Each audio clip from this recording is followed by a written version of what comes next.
Over the past several days, President Donald Trump has issued presidential actions proclaiming June as National Homeownership Month, Great Outdoors Month and Caribbean American Heritage Month, among others.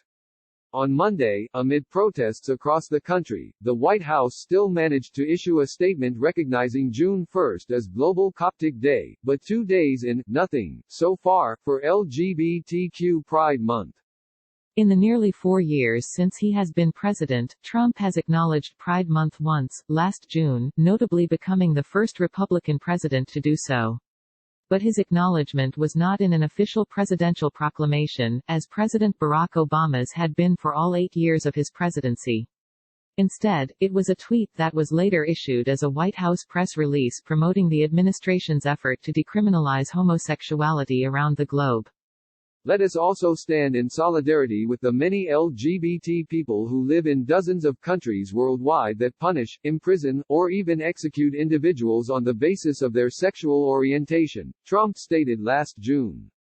Trump did not acknowledge Pride Month in either proclamations or tweets in 2017 and 2018.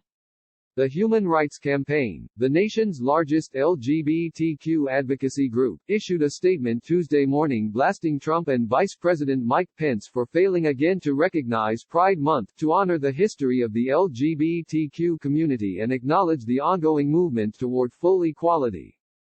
In a global pandemic and national crisis highlighting ongoing racial violence and police brutality across the country, violence that particularly targets Black lives, Trump and his administration have stoked division, hate and anger with continued attacks on LGBTQ people, people of color, immigrants and other vulnerable communities, Alfonso David, the group's executive director, said in the statement.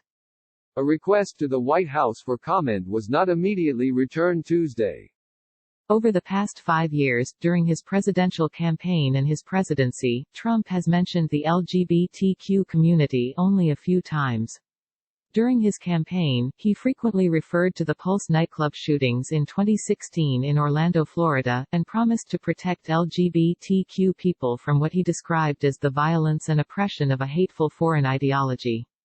On his social media platform of choice, Twitter, he has mentioned the LGBT community only a few times in the past 5 years, transgender people once in July 2017, when he famously announced he would reinstitute the country's transgender military ban, and a few scattered comments about gay people over the past decade.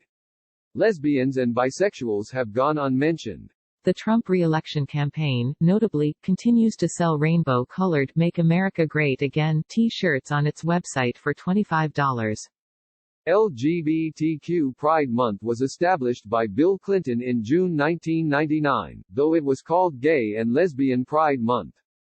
In his first proclamation recognizing Pride Month, Clinton said he was proud of his administration's efforts to end discrimination against gays and lesbians and ensure that they have the same rights guaranteed to their fellow Americans, citing his signing in 1998 of Executive Order 13087, which made it possible for people of any sexual orientation to work in the federal government and to receive security clearances. Today, more openly gay and lesbian individuals serve in senior posts throughout the federal government than during any other administration, Clinton's June 2000 proclamation stated. George W. Bush declined to recognize June as Pride Month, and it was not until the election of Barack Obama that the tradition started again. All people deserve to live with dignity and respect, free from fear and violence, and protected against discrimination, regardless of their gender identity or sexual orientation, Obama's June 2015 proclamation read. June 1, traditionally the start of Pride Month, was a tumultuous day for President Trump, after police and National Guard members tear-gassed peaceful protesters outside the White House so that the president could be photographed outside a church that had been near the center of the anti-racism protests. Follow NBC Out on Twitter, Facebook and Instagram.